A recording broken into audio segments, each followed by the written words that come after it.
Inilah Gorissa dan TV, membaca Indonesia dengan 3 metode. Metode pemikiran. Kita persilakan Mbak Nadia untuk memperkenalkan diri terlebih dahulu. Silakan Mbak Nadia. Baik, semuanya. Saya Nadia Amalia, saya mahasiswi dari STIE KPN. Saya berasal dari Batam, dan saya jurusannya akuntansi. Oke, Mbak Nadia, bagaimana sih pandangan Mbak Nadia sebagai salah seorang kaum muda ya, terkait dengan pemilu 2019 yang lalu? Kalau menurut saya sih Pak ya, pada tahun 2019 kemarin, apalagi Jokowi dan Prabowo dulu tuh kayak bener-bener tegang banget tuh, bener-bener kayak pemimpin. Dulu tuh bener-bener kayak bersaingannya tuh terlihat banget gitu loh Pak. Jadi tuh pas 2019 tuh, pas pemilunya tuh bener-bener seru sih kalau menurut saya sih Pak. Apalagi kan kayak itu juga pemilihan umum untuk pertama kali untuk saya ya pas tahun 2019 itu. Terus tuh bener-bener menegangkan sih Pak kalau menurut saya. Nadia sempat nggak merasakan ya ketegangan pemilu 2019 itu antara cebong dengan kampret? Enggak sih Pak, tapi kayak Enggak ya. Oke deh, apa nih harapan dari Mbak Nadia untuk pemilu 2024? harapan saya sih semoga tahun 2024 itu pemilunya lebih baik, tidak ada kecurangan. Karena dari tahun ke tahun tuh pasti selalu ada kayak kecurangan. Terus tuh pasti nanti kalau misalnya dipilih presiden yang nggak sesuai dengan keinginan dia, pasti ada demo. Terus tuh kayak banyak, kan sekarang nih tahun 2024 udah baru nih, terus tuh kayak banyak anak muda yang kayak zaman-zamannya saya tuh takutnya nanti kena konten-konten negatif atau dari sosial media yang negatif-negatif itu, nah jadinya malah bikin demo, bikin rusuh gitu, malah jadinya nggak apa ya, jadi kayak nggak ada demokrasinya, nggak ada apa lagi ya, kayak nggak seru lagi gitu loh.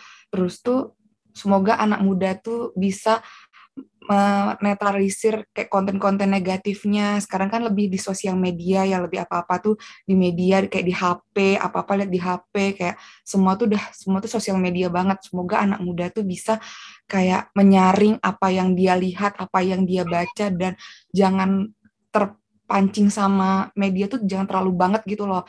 Ditelusuri lagi gitu loh. Kalau misalnya dapat pemimpin yang tidak sesuai dengan apa kayak keinginan dia tuh, jangan terlalu, demonya tuh juga jangan terlalu anarkis gitu loh. Kayak demo boleh, tapi tuh jangan terlalu anarkis banget gitu loh Pak. Dan kalau misalnya itu bener-bener yang membela yang bener, yang ceritanya tuh bener, jangan karena dari media sosial, jangan terlalu karena oh ini nih dari berita ini bener nih katanya dia gitu. Kalau saya tuh kurang terlalu itu. Dan terus kalau misalnya bagian kayak apa sih di Bawaslu-nya atau TPS-nya itu terlalu apa, anak mudanya tolong bantu gitu loh. Jadi bisa membantu bagian-bagian orang apa pemerintahan juga gitu loh. Jadi mempermudah, kayak kemarin tahun 2019 saya itu kesusahan pas di bagian, kan saya rantauan gitu. Saya mau pemilu juga tuh, saya mau ikutan gitu. Terus tuh susah gara-gara dipersulit katanya ini kayak diputer-puter ke sana ke sini. Tolong anak muda tuh ngebantu gitu loh. Jadi kayak dipermudah gitu loh Pak. Kalau menurut saya sih gitu Pak. Ya, ini penting ya terkait dengan pendaftaran pemilih ya. Barangkali untuk pemilu 2024 itu perlu perhatian khusus ya terhadap Iya anak benar. muda yang perantau, supaya mereka akses ke pendaftaran pemilunya menjadi lebih mudah ya, di mana saja Benar. mereka berada dan tidak dipersulit ya. Oke, Mbak Nadia, ini pertanyaan yang terakhir ya.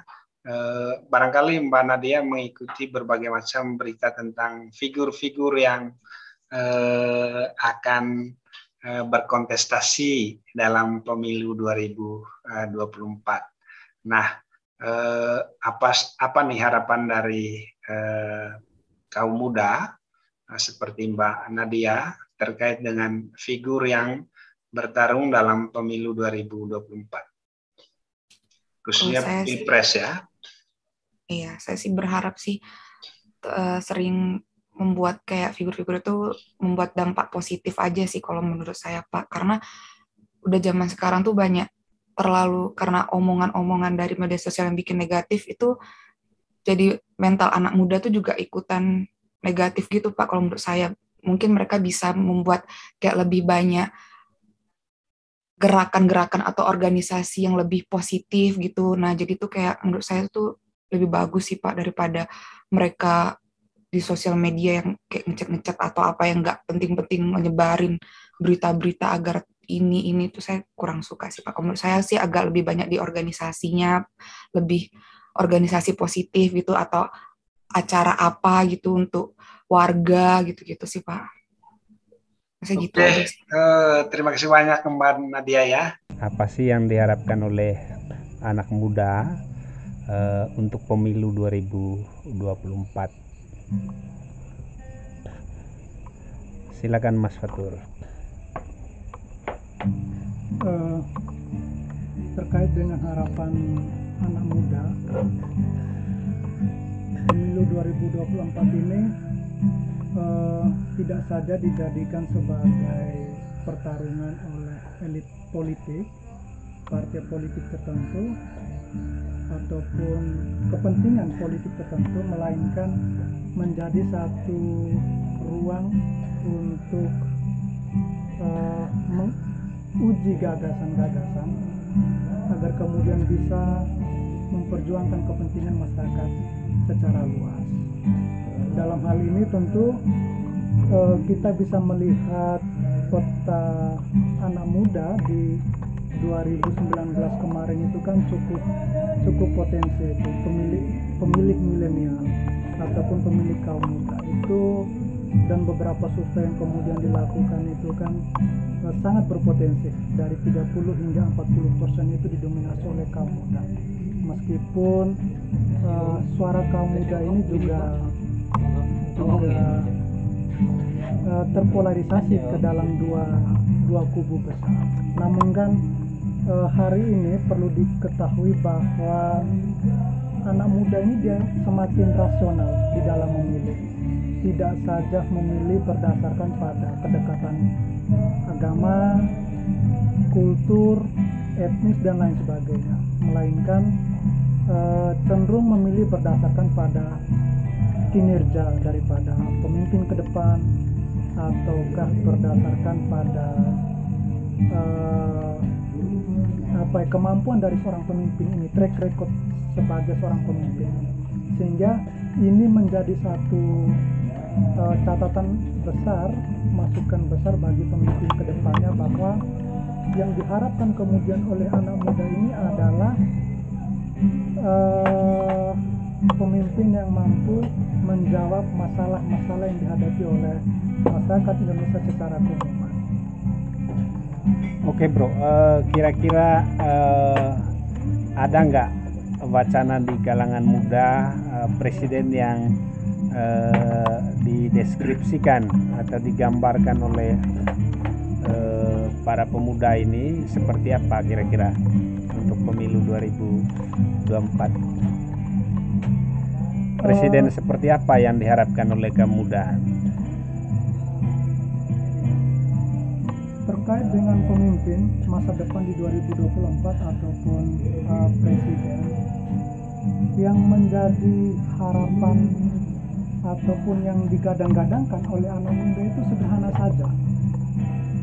Itu bisa turun ke akar rumput, bisa memahami masalah masyarakat, kemudian dijadikan sebagai satu unit analisis, dan itu kemudian dituangkan dalam program-program, baik itu dalam jangka menengah maupun dalam jangka panjang ke depannya. Nah, melihat dari beberapa isu yang ini cukup fenomenal, semisal mengusungkan calon presiden dari kubu ini ataupun kubu sebelah yang hari ini tidak bisa kita tutup mata lagi terkait elektabilitas mereka. Nah, melainkan dari anak muda lebih melihatnya bukan siapa dia ini yang akan memimpin, tetapi program apa yang kemudian akan dia tawarkan, yang akan dia bawa untuk pesta demokrasi mendatang. Itu yang menjadi poin penting oleh anak muda itu sendiri. Oke, terima kasih banyak Bung Fatur ya. Jadi anak muda pada umumnya menghendaki pemimpin yang punya ide ya, punya gagasan dan juga bisa bekerja ya untuk Indonesia yang lebih baik ya. Berikutnya kami minta pendapat dari Mas Agung. Siap. Bagaimana sih Mas Agung melihat ya fenomena di kalangan anak muda terkait dengan pemilu 2024? Sebagian besar anak muda berharap pemilu di 2024 adalah pemilu yang benar-benar bisa kembali menjadi pemilu seperti 54 ya. Jadi benar-benar merepresentasikan demokrasi sesungguhnya, ruang pembelajaran bagi demokrasi yang lebih dewasa. Dan terlebih kami anak muda sebenarnya banyak wacana yang berkembang bahwa anti sara, jangan gunakan isu sara sebagai bagian untuk kampanye, dan jangan gunakan isu sara juga hanya untuk membuat popularitas naik. Itu harapan untuk pemilu, sehingga pemilu dapat berjalan dengan bersih, lancar, tanpa adanya politik sara. Hentikan politik identitas ya. Sepakat. Oke, Mas Agung, mencermati dinamika yang terjadi khususnya sekarang ini, kontestasinya itu semakin menguat ya. Muncul berbagai macam figur ya. Kira-kira figur seperti apa sih yang diharapkan oleh para pemuda untuk memimpin Indonesia di 2000 atau yang bisa terpilih dalam pemilu 2024? Harapannya pasti satu adalah figur yang mampu untuk mengayomi semua golongan. Tadi agar relevan dengan pemilu yang anti sara, maka seorang pemimpin juga harus bisa menaungi semua masyarakat, baik dari latar belakang kelas maupun identitas yang berbeda. Itu satu. Yang kedua, pemimpin ini tidak hanya menjadi artis media. Pemimpin juga tidak hanya menjadi media darling atau orang yang pandai di depan media, tapi menunjukkan dengan kerja-kerja nyata dan kerja-kerja yang bisa membawa kita menjadi lebih baik. Karena namanya pemimpin itu bukan lagi orang yang hanya menjadi agent of change, tapi leader of change. Jadi bagaimana benar-benar bisa menjadi fasilitasi bagi arah pembangunan Indonesia yang lebih baik, sehingga bersama pemimpin dan bersama orang yang dipimpin itu adalah sama-sama memiliki modal dan sama-sama memiliki tanggung jawab untuk Indonesia yang depan yang lebih baik. Oke, Mas Agung, sudah ada nggak bayangan di kalangan pemuda ya? Kira-kira figur seperti dari figur-figur yang beredar di berbagai media sekarang, baik media cetak, media sosial ya, kemudian media elektronik, sudah ada nggak misalnya review lah di kalangan pemuda ini loh sosok presiden yang kami harapkan untuk 2024? Ini pertanyaan yang cukup bagus sebenarnya. Jadi sebenarnya kami dari golongan anak muda ya, kita tidak bisa menutup mata banyak orang yang udah mencuat ke permukaan, terlebih dengan survei-survei elektabilitas kurang lebih 10 nama yang udah muncul. Nah, beliau-beliau lah ini adalah putra putri terbaik bangsa hari ini. Jadi ya di antara 10 nama tersebut mungkin itu gambaran yang ideal kalau hari ini yang masuk survei adalah orang-orang tersebut. Ya. Oke, terima kasih banyak Mas Agung ya. Sama-sama, Bang. Pendapatnya sangat bermanfaat ya. Siap, Bang. Untuk memperbaiki Indonesia, terutama tadi bagaimana menghentikan politik identitas ya. Jangan sampai aktor-aktor ini atau kandidat ini juga menjadi pelopor untuk politik identitas ya. Tapi satu Bang yang menarik dan ini mungkin penting bagi kita bersama, karena sistem politik kita adalah sistem partai. Jadi sebenarnya anak muda itu melihat partai politik seperti apa, ini menjadi refleksi bagi kita sebenarnya dalam 2024, sehingga partai ini, undang-undang partai politik sudah jelas memberikan fungsi dan juga peran dari partai politik. Alangkah bijaknya jika partai politik juga mampu menunjukkan fungsi dan perannya yang sesuai dengan undang-undang tersebut juga. Terima kasih banyak Mas Agung ya. Terakhir kita minta pendapat dari Kang Daus terkait dengan pandangan anak muda untuk pemilu 2024.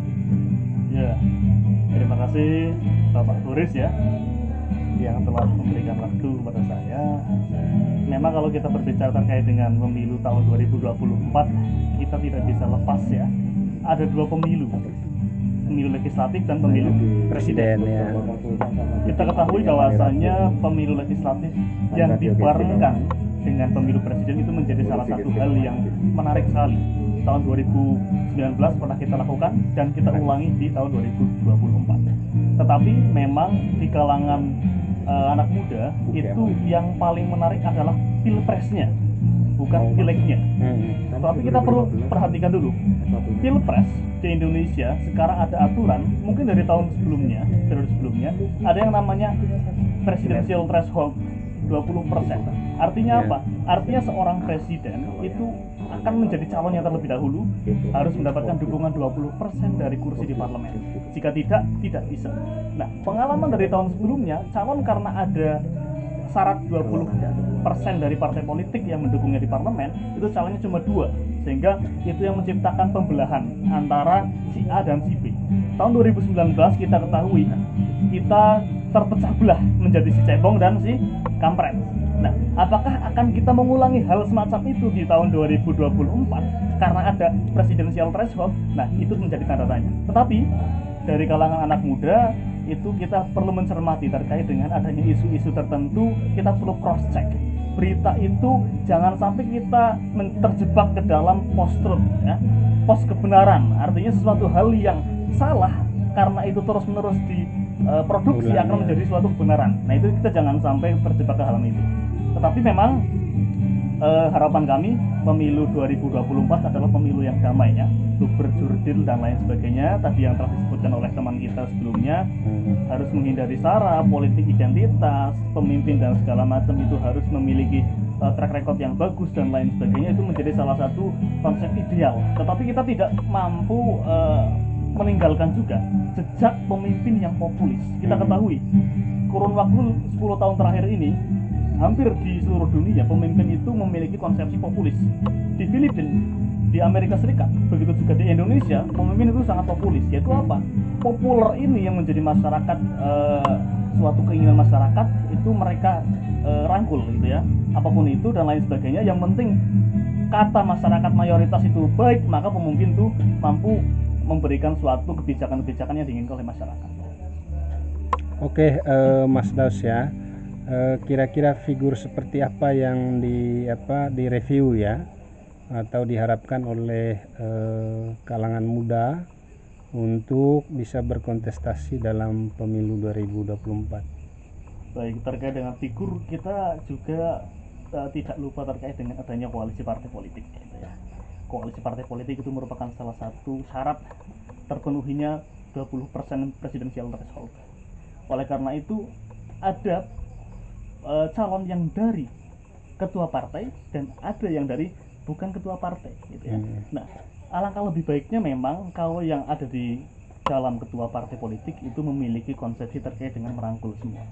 Tapi bagi yang dari luar partai itu juga harus tahu terkait dengan kondisi mereka, bahwasanya perlu ada dukungan dari partai politik, sehingga upaya konsolidasi dan koalisi partai itu menjadi salah satu hal yang mutlak gitu ya.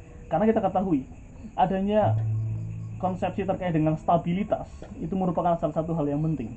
Bukan hanya sekedar ada kinerja yang bagus, ada upaya untuk bisa memajukan Indonesia dan lain sebagainya, tetapi kita harus bisa merangkul semua. Jangan sampai ada gonjang-ganjing politik, walaupun di eksekutif itu bagus, tapi di legislatifnya itu gonjang-ganjing, itu akan menjadi salah satu hal yang buruk juga.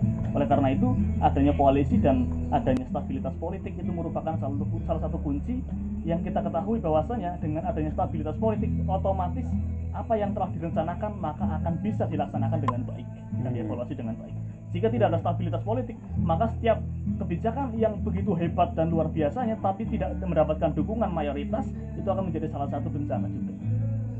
Oke, Mas Daus ya, kalau disimpulkan kira-kira apa nih poin penting yang disampaikan oleh Mas Daus terkait dengan figur? Pertama, terkait dengan ada beberapa figur yang memang dari segi kepemimpinan, saya mengambil 2 teori. Pemimpin itu ada yang mengatakan pertama dilahirkan, yang kedua pemimpin itu dibuat. Tetapi saya cenderung membuat kedua keputusan, yaitu pemimpin walaupun dia memiliki keahlian dari lahir, tapi itu juga dilatih berdasarkan lingkungan yang ada. Sehingga kepemimpinan demokratis itulah yang menjadi salah satu bentuk ideal untuk pemimpin itu sendiri. Oke, terima kasih banyak kepada Mas Fatur, Mas Agung, kemudian Mas Daus yang sudah memberikan pendapat yang cukup representatif ya untuk mewakili kaum muda ya. Nah, ada 3 hal yang saya simpulkan. Yang pertama, kaum muda mengharapkan pemimpin ke depan itu adalah pemimpin yang tidak hanya punya ide ya, tetapi juga mampu bekerja, kemudian meninggalkan politik identitas, dan yang ketiga itu adalah bisa membawa Indonesia menjadi negara yang demokratis ya, pemimpin yang demokratis. Sekian saja, terima kasih untuk pendapat dari teman-teman. Selamat malam. Selamat malam. Sudah ya? Sudah, Bang.